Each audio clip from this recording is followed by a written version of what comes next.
Hi guys, எல்லாருக்கும் வணக்கம் guys. இந்த வீடியோவில் நம்ம என்ன பார்க்க போகிறோன்னா, பாகிஸ்தான் அணி இன்னும் 100 வருஷம் ஆனால் கூட ஒரு ஐசிசி கோப்பை கூட வெல்ல மாட்டாங்க. அவங்க விளையாட்டதே வேஸ்ட்டு.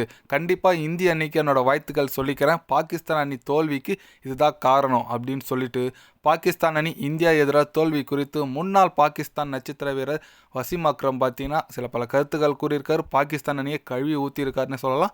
அவர் என்ன பேசினார், எது பேசினார் சொல்லிட்டு வீடியோவில் டீட்டெயில்டாக பார்க்கலாம். அதுக்கு முன்னே நீங்கள் நம்ம சேனலுக்கு புதுசாக வந்திருந்தீங்கன்னா ஒரே ஒரு சப்ஸ்கிரைப் மட்டும் பண்ணிவிட்டு வாங்க, வீடியோக்குள்ளே போகலாம். ஆமாங்க, வசீம் அக்ரம் அவர் என்ன சொன்னார்னு கேட்டிங்கன்னா, பாகிஸ்தான் அணி உண்மையாக வேஸ்ட்டுங்க. அவங்க நான் என்ன சொல்கிறதுன்னு எனக்கு ஒன்றுமே புரியல. இன்னும் 100 வருஷம் ஆனால் கூட அவங்க ஒரு போட்டி கூட ஐசிசி கோப்பை வெல்ல மாட்டாங்க. கோப்பையே எனக்கு ரொம்ப கஷ்டமாக இருக்குது. அது மட்டும் இல்லாமல் இந்திய அணி போன்ற ஒரு ஸ்ட்ராங்கான அணி எதிர்கொள்ளும் போது ஒரு நல்ல அணி எடுத்துகிட்டு போகணும். வழக்கமாக நான் எப்படி சொல்கிறதுனா, பாகிஸ்தானாவே போலிங் தான் கொஞ்சம் எப்பவுமே ரொம்ப அனல் பறக்கிற மாதிரி இருக்கும். இப்போது அது கூட இல்லை, சுத்தமாக இல்லை. பாகிஸ்தான் அணி ஜிம்பாப்வே, நேபாள் போல் ஆடுறாங்க. கண்டிப்பாக அவங்களோட ஃப்யூச்சர் ரொம்பவே ஒரு ஒஸ்ட்டாக இருக்குது. அவங்க இதுக்கு மேலே எந்த ஒரு ஐசிசி ட்ராஃபி விழுவாங்கன்னு சொல்லிட்டு எனக்கு நம்பிக்கை இல்லை. இந்திய அணிக்கு என்னோடய வாழ்த்துக்கள் சொல்லிக்கிறேன் இந்த கோப்பை வெல்றதுக்கு அப்படின்னு சொல்லிட்டு வசீம் அக்ரம் பார்த்தீங்கன்னா ஓப்பனாகவே பேசியிருக்காருன்னு சொல்லலாங்க இந்திய அணி குறித்து.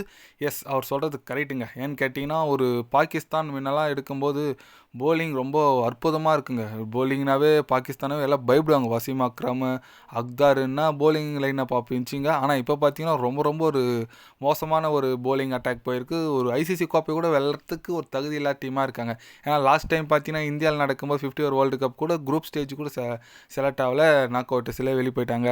அதுக்கப்புறம் அந்த T20 வேர்ல்டு கப்பில் கூட நம்ம யூஎஸ்ஏ கிட்டலாம் தோற்று ரொம்ப அசிங்கமாக வெளியே போனாங்க. வர பாகிஸ்தான் அணியோட கிரிக்கெட் ரொம்ப ஒஸ்ட்டாக போயிட்டுருக்குன்னு தான் சொன்னோம். கண்டிப்பாக அவங்க இதுக்கு மேலே ஃப்யூச்சரில் நல்ல பிளேயர் எடுத்தால் மட்டும்தாங்க டீமில் விளையாட முடியும். ஆனால் இந்திய அணி ஒரு தரமான அணியாக இருக்காங்க. கண்டிப்பாக அடுத்த வர இந்த சாம்பியன் ட்ராஃபி கண்டிப்பாக வெற்றி பெறுவாங்கன்னு சொல்லிட்டு முன்னணி வீரர்கள், ஆஸ்திரேலியா முன்னணி வீரர் Ricky Ponting, Shane Watson, England முன்னணி வீரர் கெவின் பீட்டர்சன் எல்லாமே இந்திய அணிக்கு தான் சப்போர்ட் பண்ணி பேசியிருக்காங்க. கோப்பை வெல்றதுக்கு வாய்ப்பு இருக்குன்னு சொல்லிட்டு பொறுத்திருந்து பார்க்கலாங்க நம்ம இந்திய அணி. ஏன்னா அதுக்கான தகுதியான அணியாக தாங்க இருக்குது. நீங்கள் டீம் எடுத்து பார்த்தாலே தெரியும். விராட் கோலி, ரோஹித் சர்மா, லெஜெண்ட்ஸ், அப்படியே ஒரு லெஜெண்ட்டு ஃபுல்லாக இருக்கிற டீமாக இருக்குது. கண்டிப்பாக கோப்பை வெல்றதுக்கான தகுதி இருக்கிற டீம் தான். அது நான் வெயிட் பண்ணி பார்க்கணுங்க ஜெயிக்குதா இல்லையான்னு சொல்லிட்டு. ஏன்னா எனக்கு ஆசைங்க இந்திய அணி, ரோஹித் சர்மா, விராட் கோலி இந்த டீமில் ஒரு சாம்பியன் ட்ராஃபி கோப்பை வரணும். ஏன்னா விராட் கோலி ஆல்ரெடி வின் பண்ணியிருக்காரு தோனி தலைமையில் இருக்கும்போது. ரோஹித் சர்மா வின் பண்ணியிருக்காரு. இருந்தாலும் ரோஹித் சர்மா கேப்டன்ஸில் ஒரு வின் பண்ணுறதுன்ற ஒரு சாதாரண விஷயம் கிடையாது. பொறுத்திருந்து பார்க்கலாங்க நம்ம இந்திய அணி. அடுத்த நியூசிலாந்து எதிர்கொள்கிறாங்க வர ஞாயிற்றுக்கிழமை. என்ன பண்ணுறாங்க ஏது பண்ணுறாங்கன்னு சொல்லிட்டு பார்க்கலாங்க. நீங்கள் சொல்லுங்கள், நம்ம இந்திய அணி இந்த வாட்டி சாம்பியன் ட்ராஃபி மிஸ் பண்ணுவாங்களா பண்ண மாட்டாங்களா, கோப்பையை வெல்லுவாங்களா, 2023 வேர்ல்டு கப் தோற்றதுக்கு பை வாங்குவாங்களா சொல்லிட்டு பொறுத்து வந்து பார்க்கலாம். இது போன்ற ஸ்போர்ட்ஸ் யூஸாக தெரிஞ்சுக்கணும்னா சேனலை சப்ஸ்கிரைபர் லைக் ஒன்று பண்ணிக்கோங்க. கண்டிப்பாக கிரிக்கெட் பற்றி day by day channel update வரும்.